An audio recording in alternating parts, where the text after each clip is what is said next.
Angle sprain, அதாவது கணுக்கால் சுளுக்கு. கணுக்கால் சுளுக்கு ஆகாதவங்க யாரா இருக்கிறோமா? எல்லாருக்கும் ஏதோ ஒரு டைம்ல கால் மகட்டி விட்டு கால் அடிபட்டு இருக்கு இல்லையா? இது ரொம்ப ரொம்ப காமனா ஒரு ஆர்த்தோபெடிக் கிளினிக்ல பார்க்கக்கூடிய ஒரு பிரச்சனை. இந்த கணுக்கால்ல சுளுக்கு ஏற்பட்டு வலி ஏற்படுறது. இதை பத்தி இந்த காணொலியில பார்க்கலாம். ஆங்கிள் ஸ்ப்ரெயின் ஏன் ஏற்படுது? இந்த கணுக்கால் மூட்டு வந்து 3 எலும்புகளால் ஆனது. ஒன்று வந்து டிபியா என்று சொல்லக்கூடிய கால் எலும்பு, இன்னொன்று காலுக்கு துணையாக இருக்கக்கூடிய ஃபிபுலா துணை எலும்பு, அப்புறம் டாலஸ் என்று சொல்லக்கூடிய பாதை எலும்பு. இந்த 3 எலும்பு சேர்ந்தது தான் வந்து நம்மளுடைய கணுக்கால் மூட்டு. இந்த கணுக்கால் மூட்டை நீங்க வந்து இமேஜின் பண்ணீங்க அப்படின்னா, நடுவுல வந்து ஒரு ஒரு டாலஸ் போன் இருக்கு. 2 சைடும் 2 பில்லர் போல, மீடியல் சைடு லேட்டரல் சைடு, உள்புறம் வெளிப்புறமும் 2 பில்லர் போல மீடியல் மேலியுலஸ் லேட்டரல் மேலியுலஸ் என்று சொல்லக்கூடிய அந்த கால் எலும்பும் துணை எலும்பும் சேர்ந்து ஒரு ஸ்ட்ரக்சரை ஏற்படுத்துது. இந்த 3 எலும்புகளையும் இணைக்கிறதுக்கான தசை நார், 2 முக்கியமான தசை நார்கள் இருக்குது. ஒன்று வந்து மீடியல் சைடில் இருக்கக்கூடிய டெல்டாய்ட் லிகமெண்ட், ரெண்டாவது லேட்டரல் சைடு அதாவது வெளிப்புறத்தில் இருக்கக்கூடிய ஆன்டீரியர் டாலோஃபிபுலர் லிகமெண்ட், ATFL என்று சொல்லுவோம். Anterior talofibular ligament. இந்த பேரெல்லாம் நீங்க சும்மா கேட்டு வச்சுக்கோங்க. இதை பத்தியெல்லாம் நீங்க ரொம்ப கவலைப்பட வேண்டியதில்லை, ஜஸ்ட் கேட்டு வச்சுக்கோங்க, சரியா? இந்த ATFL என்பது தான் நம்ம உடம்புலேயே ரொம்ப காமனாக இன்ஜூர் ஆகக்கூடிய, ரொம்ப காமனாக அடிபடக்கூடிய ஒரு தசைநார்.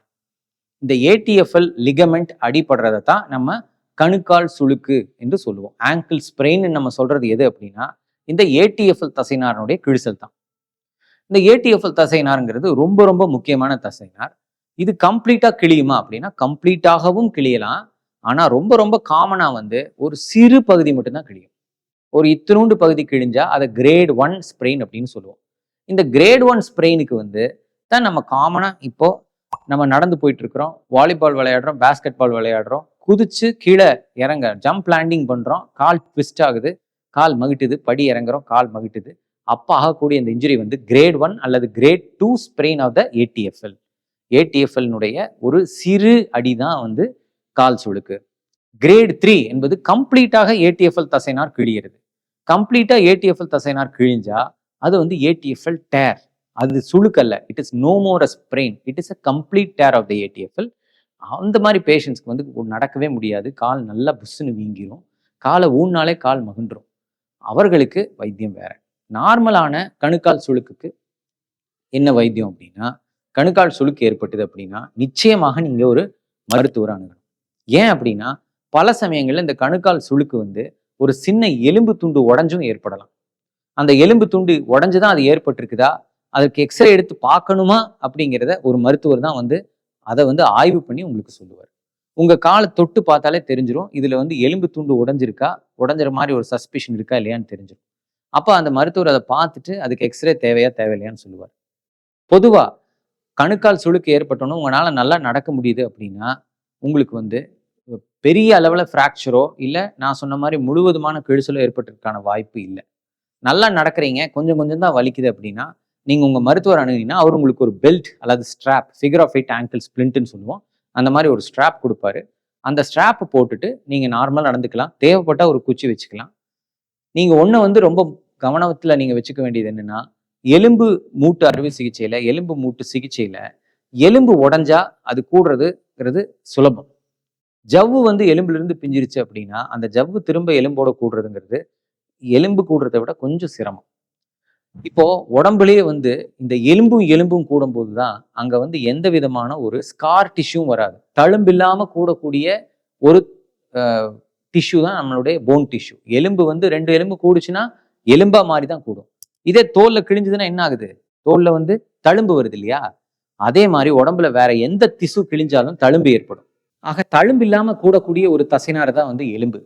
ஆனா மற்ற எந்த திசு, அதாவது தோல் ஆகட்டும், வயிறு திசு ஆகட்டும், நெஞ்சு இருதய திசு ஆகட்டும், இல்ல மசில்ஸ் ஆகட்டும், எதுல அடிபட்டாலும் அது தழும்பா மாறித்தான் வந்து கூடும்.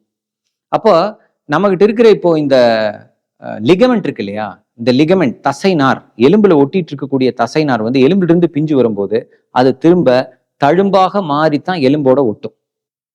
நீங்க இதை மனசுல வச்சுக்கணும். ஏன் அப்படின்னா, இப்போ இந்த புதுசா எலும்பு வந்து கூடி வரும்போது எலும்பா மாறிடுது, ஆனா தசைநார் திரும்ப எலும்போட ஒட்டும் போது அது வந்து வெறும் தழும்பா தான் மாறி வருதுன்னு நான் சொல்றேன். அந்த தழும்பு வந்து அந்த தசைநார் அளவுக்கு பலமாக இருந்தால் தான் உங்களால செயல்பட முடியும். அந்த தழும்பு வந்து நல்ல மெச்சூர் ஆகி ஸ்ட்ராங் ஆகிறதுக்கு 3 to 6 மாதங்கள் வரைக்கும் ஆகலாம். அப்ப உங்க உடம்புல வந்து ஒரு ஜவ்வு கிழிசல் ஏற்பட்டது, தசைநார் கிழிசல் ஏற்பட்டதுன்னா நீங்க அவசரமா எந்த வேலையும் செஞ்சிடக்கூடாது.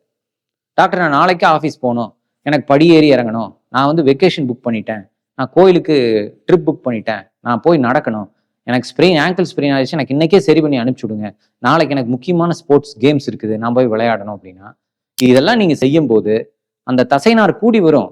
ஆனா அந்த தழும்புக்கு அந்த தசைநார் அளவுக்கான பலம் இருக்காது. அப்ப என்ன ஆகும்?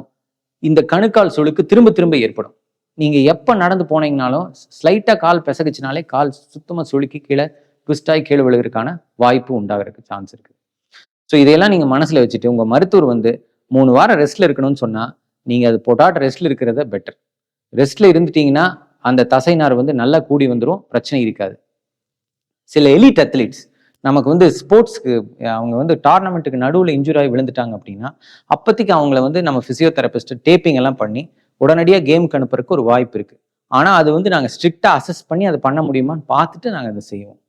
பொதுவாக வந்து நார்மலான ஒர்க் பண்றவங்களுக்கு அடிக்வெட் ரெஸ்ட் கொடுத்துட்டா இந்த கணுக்கால் சுளுக்கு சுத்தமாக கம்ப்ளீட்டாக சரியாயிடும். அதுக்கப்புறம் எந்த பிரச்சனையும் வருவாது. இதே கிரேட் 3 டேர் நான் சொன்னேன் இல்லையா, கம்ப்ளீட்டாக தசைநார் கிழிஞ்சு போச்சு அப்படின்னா காலை ஊனாலே ஸ்லிப் ஆகுது, அதிகமான வீக்கம் வலி இருக்குது, காலை ஊனி நடக்க முடியல அப்படின்னா சில சமயங்கள்ல இதுக்கு சின்ன ஒரு நுண்துளை அறுவை சிகிச்சை செய்ய வேண்டி வரலாம். ஆர்த்ரோஸ்கோபிக் லிகமெண்ட் ரிப்பேர் பண்ண வேண்டி வரலாம். ஸோ இதை நீங்க ஒரு மருத்துவர் அணுகி அவருடைய ஆலோசனைப்படி தான் உங்களுக்கு கணுக்கால் சுளுக்கு ஏற்பட்டுச்சுன்னா நீங்க இதுக்கு வைத்தியம் பண்ணிக்கணும். கணுக்கால் சுளுக்கு அடிக்கடி ஏற்படக்கூடிய நபரா நீங்க வாலிபால் விளையாடுறீங்க, பாஸ்கெட் பால் விளையாடுறீங்க, உங்க காலை ஊன்றக்கே பயமா இருக்கா, கால் ஸ்லிப் ஆகிற ஃபீலிங் இருக்கா அப்படின்னா உடனடியாக நீங்க மருத்துவர் அணுகணும். இதை பற்றி மேலும் சந்தேகங்கள் இருந்தா எங்களைய தொடர்பு கொள்ளுங்க. நான் Karthik Selvaraj, orthopaedic surgeon, KS ortho care, Coimbatore.